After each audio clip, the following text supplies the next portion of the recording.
What's up, guys? My name is Staff Sergeant Brittany Lapoint, and I am a full-time recruiter and a part-time drill sergeant with the Louisiana National Guard. On this channel, I'm giving you guys basic training survival tips every single Tuesday. So if you are planning on enlisting or you're already enlisted and waiting to ship out the training, make sure you hit the subscribe button.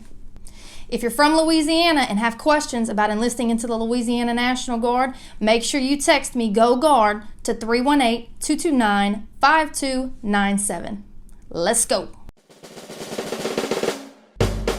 So like I said before, every Tuesday I'll be sharing some basic combat training survival tips with you guys. Let's get started. Basic training survival tip number 1, what do you bring?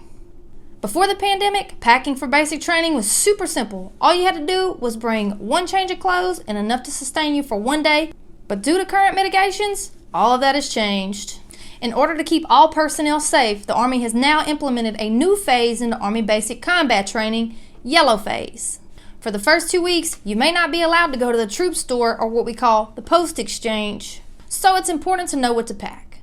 Although a lot has changed, you still need to make sure that you pack at least 1 day worth of comfortable, casual clothing and tennis shoes.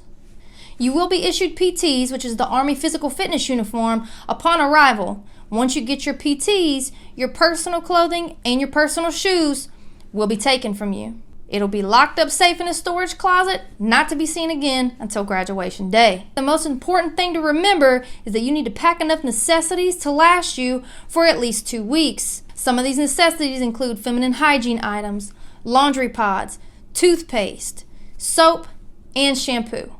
It's also important to remember that you're going to be at a basic training site where you don't know anybody. That means that your battle buddies might be a lot less inclined to share should you run out of something. So make sure that you bring enough. Basic training survival tip number 2.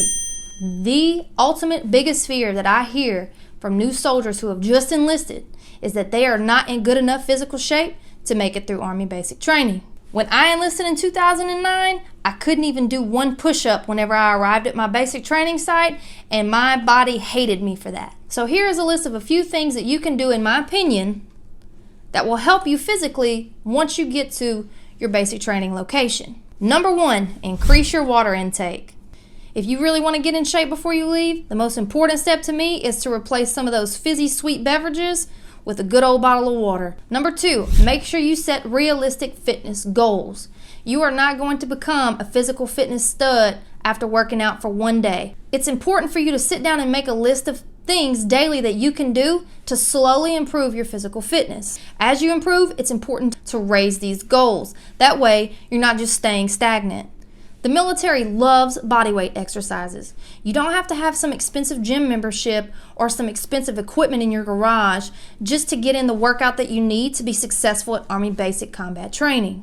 The Army does actually have an app for that. It's called the PART2 app. I'll post a link in the description. Included in this app are some awesome training sample exercises that you can do daily to help increase your level of physical fitness while not really needing any gym equipment at all. The most important exercise that I think new trainees need to work on is their running. In the Army, we take something called the Army Combat Fitness Test. That includes a 2-mile run for time. If you're not used to running that far, that's something that you'll really struggle with. So start training for distance now. It doesn't have to be 5 miles at a time. Most Army basic training sites will have you do a 1-mile assessment upon arrival to see where you stand as far as how fast you can run. Start with 1 mile. Once you get pretty fast and feel comfortable with it, then move it to 2. Gradually increase as you start training. Overtraining can often result in injury. The second exercise that I see privates struggle with the most is the push-up. Push-ups are super easy to do and they're free to practice. If you really want to be prepared for basic training, you should do push-ups during commercial breaks whenever you're watching TV, as soon as you wake up in the morning, right before you go to sleep at night. There's never really any wrong time to do push-ups. If you have problems doing a standard push-up, there's nothing wrong with doing wall push-ups or push-ups on your knees. You can also do incline push-ups. Another event I think it's important for soldiers to practice is the leg tuck. The leg tuck is going to focus on a few parts of your body: abdominal and hip flexor strength, and back and bicep strength. A few exercises that have helped me master the leg tuck are going to be flutter kicks, reverse crunches, and hanging leg raises.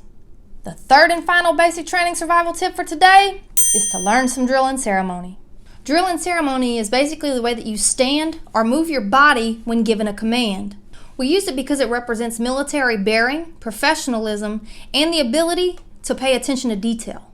The three that I think are the most important to learn before you arrive at your basic training location are position of attention, rest positions at the halt, and the hand salute.